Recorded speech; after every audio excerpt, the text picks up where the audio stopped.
Hey, folks, welcome back to the Carl Zahn Show as we close in on this epic 2024 election. 10 days left as we record this. Might be 8 or 9 by the time we get this video up, but nonetheless, we're closing in on it. So we're just going to roll right through a bunch of different things here today. There's obviously a lot going on.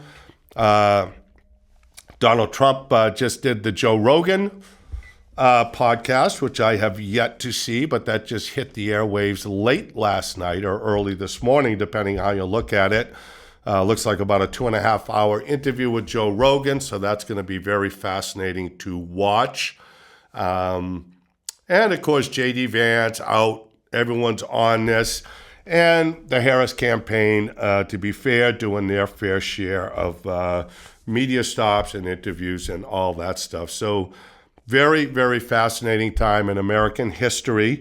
On my Friday morning radio hit yesterday at WFEA in Manchester, I went on a little bit of a nostalgia tour, and I'll just do that quickly here today.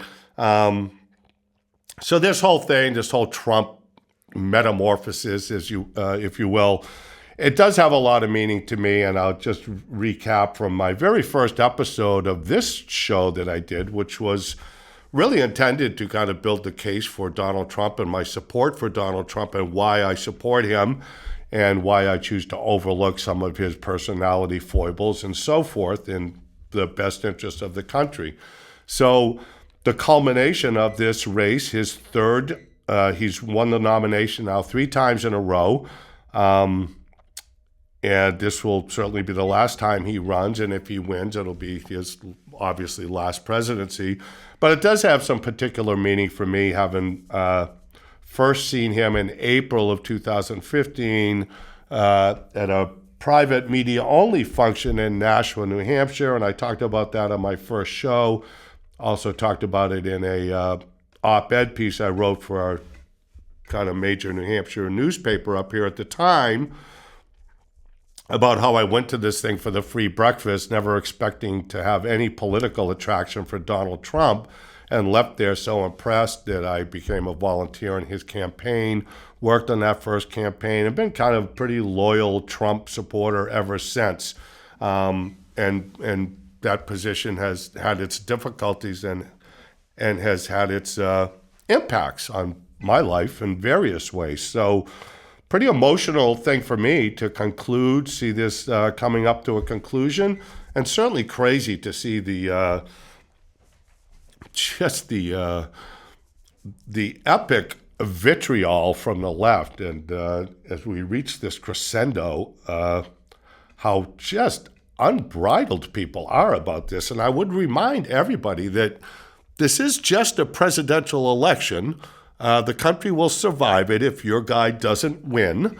My guy didn't win last time, and somehow we survived 4 years of Joe Biden and Kamala Harris, just barely, but survived it. So I just urge everybody to take a deep breath as we come down to the wire here. Interesting, Kamala Harris's last few media appearances, most noticeably with Anderson Cooper on CNN and Hallie Jackson from NBC. And both Hallie Jackson and Anderson Cooper were very, very tough on Harris. And I heard a lot of people saying, wow, I really appreciate them. You know, they were being tough on her and all that. But my position is, don't buy that, okay? Hallie Jackson, Anderson Cooper they want to have a job a year from now after Kamala Harris loses in an epic landslide, which is a possibility. I don't know which way it's going to go. I think the momentum is in Trump's favor. I think the possibility of a huge Trump win is possible, at least. But this very tough Anderson Cooper stance in the interview with Kamala Harris, where he really pressed her on immigration and how did this happen? The border was largely secure when you took office, and tens of millions of people have come in here illegally under your watch. And if you see her in this interview, you'll see that she First of all, she's pissed off that he's not rolling cupcakes across the floor to her open mouth, as she is used to in these interviews. Total softballs. Nobody pushes her on anything. And so you can see she's not only irritated by that, but also completely caught off guard because there are no good answers. There just aren't.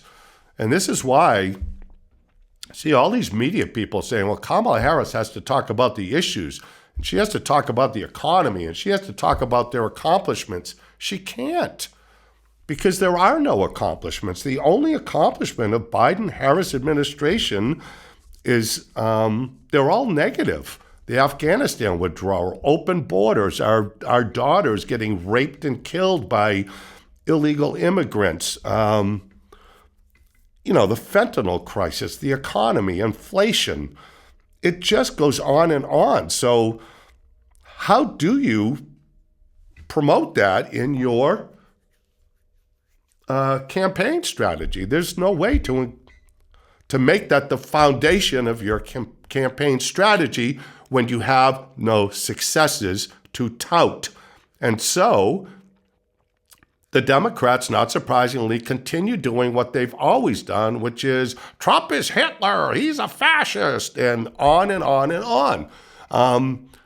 Already knowing that doesn't work, which is really amazing to me. It makes me think that they may have channeled Curly Howard from the Three Stooges for their campaign strategy, most notably a famous episode where they're delivering ice in the 1930s. So he's got the ice tongs, he's got a big, huge cube of ice the size of this table, and they stop, and there's a long stairway leading up to a house, and he runs up the stairway with his ice cube, and by the time he gets to the top, it has melted down to a little ice cube type thing in his tong, and he runs back down the stairs, gets another big chunk of ice, runs back up the stairs, panting, and by the time he gets to the top, it's a little tiny ice cube again in the ice tongs.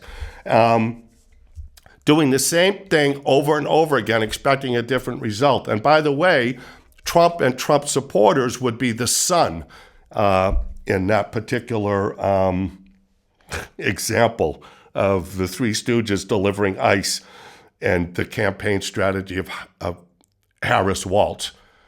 Like when something's not working, stop. When you're in a hole, stop digging. And they don't get that. But I think one of the reasons is they don't have any place to go with it.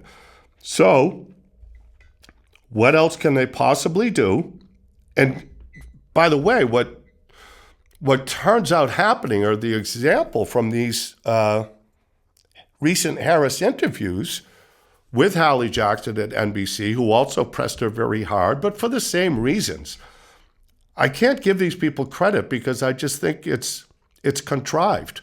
They are distancing themselves from her and what they perceive as an upcoming epic loss, which is well-deserved, by the way. She's not qualified to be president. So what we're seeing in these last few weeks, is that the most impressive thing about Kamala Harris is how unimpressive she is. That's an odd paradigm. So as we move forward through this whole thing, they have to roll out the fascism thing. So who better to roll out than the insipid, bloated, crooked cow, Hillary Clinton, to again start calling Trump a Nazi. This is after 2 assassination attempts on Donald Trump's life, and we were all going to tone it down a little bit. So we're right back to that. Donald Trump is a Nazi. His rally at Madison Square Garden is just like a rally that Hitler had, and all of Trump's supporters now are not supporters, they're followers. So it's just amazing to me. Hillary Clinton should just come out and do an open plea and say, somebody please assassinate Donald Trump. Please, just say it. And again, this coming from the most horrific, corrupt woman, the Clintons, probably the most corrupt political couple in recent history of the country, if not ever, with the Clinton Foundation and the tens of $millions that they brought in to help Haiti. And then, of course, they never did anything for Haiti because they don't care about Haiti. They care about money and power. So they're even rolling out Hillary Clinton, Bill Clinton, Barack Obama, of course, is out there, as slimy and snaky as ever. And like I said earlier, what's amazing to me is they've seen over and over again, this doesn't work. It's not helping their cause. It's Curly Howard delivering the ice chunk again. Just over and over again with the same thing. So despite the poll numbers that all say this is very tight, and it could be, I don't know who's going to win. But like I've said on previous episodes here, what I'm watching is the panic. And the panic is palpable. The panic is off the hook. Brad Axelrod, James Carville, all the most, infamous and talented Democratic politicos are all in full panic mode with good reason. And again, when they roll out someone like Hillary Clinton, and I do mean roll out because, oh my God, she's such a, bloated little toad of a woman. I always figure if they pulled back the camera shot that you would almost see like a little Yoda on a cart that they just pull out with a rope in front of the camera and then you pull the string in the back of her neck and she starts yapping like some kind of demented chatty Cathy doll. It's like, oh God, would you please go away? Most obnoxious woman on the face of the planet. My God. Let's talk about unaccomplished, How about Benghazi? It's just stunning to me.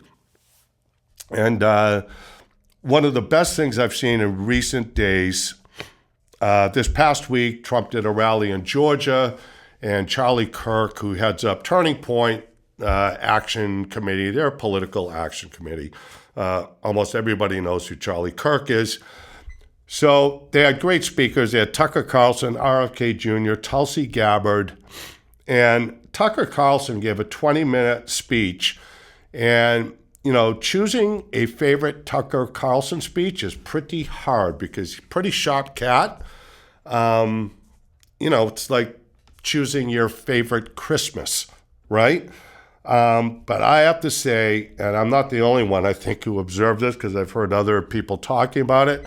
Tucker Carlson gave a 20-minute dissertation at this thing last week that was, I won't say unhinged, but I will say unbridled.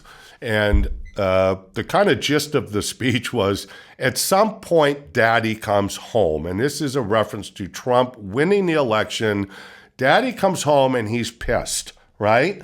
The children have misbehaved. And I was so thankful to Tucker to really put the unvarnished touch on this whole thing. And the gist of it was Americans and MAGA, if you want to call them that, who are basically Americans, right?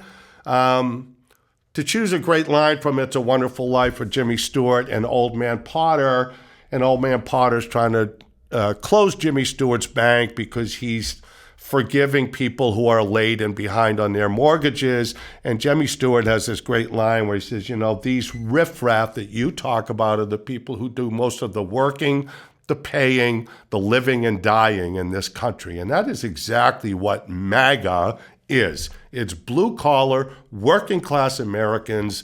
We're not a bunch of Ivy League college graduates, but we're the ones who make things run. We pave the roads. We put the power lines back up in the middle of snowstorms.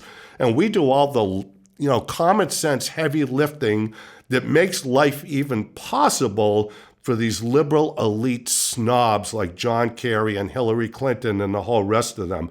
And I am so thankful to Tucker Carlson to come out with this speech and say what so many of us have been thinking. And he mentions this country is a thoroughly decent people. We love dogs. We give directions to strangers.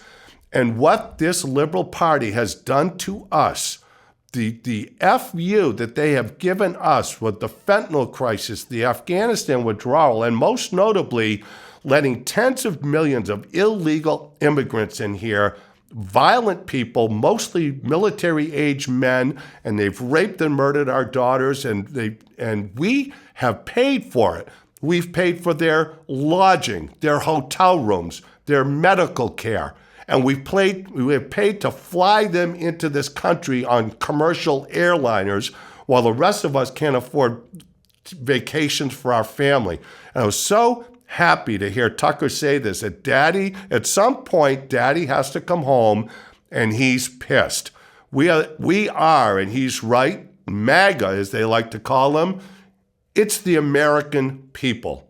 It's the blue-collar, Rust Belt, work everyday Americans who care enough about the country to obey the laws, pay our taxes, and do things the right way. And we have been so maligned and mistreated over the last several decades by this elite liberal class of do-nothing snobs. And Tucker's point is, and I agree with him, I hope we win. I hope we come out on the upper side of this.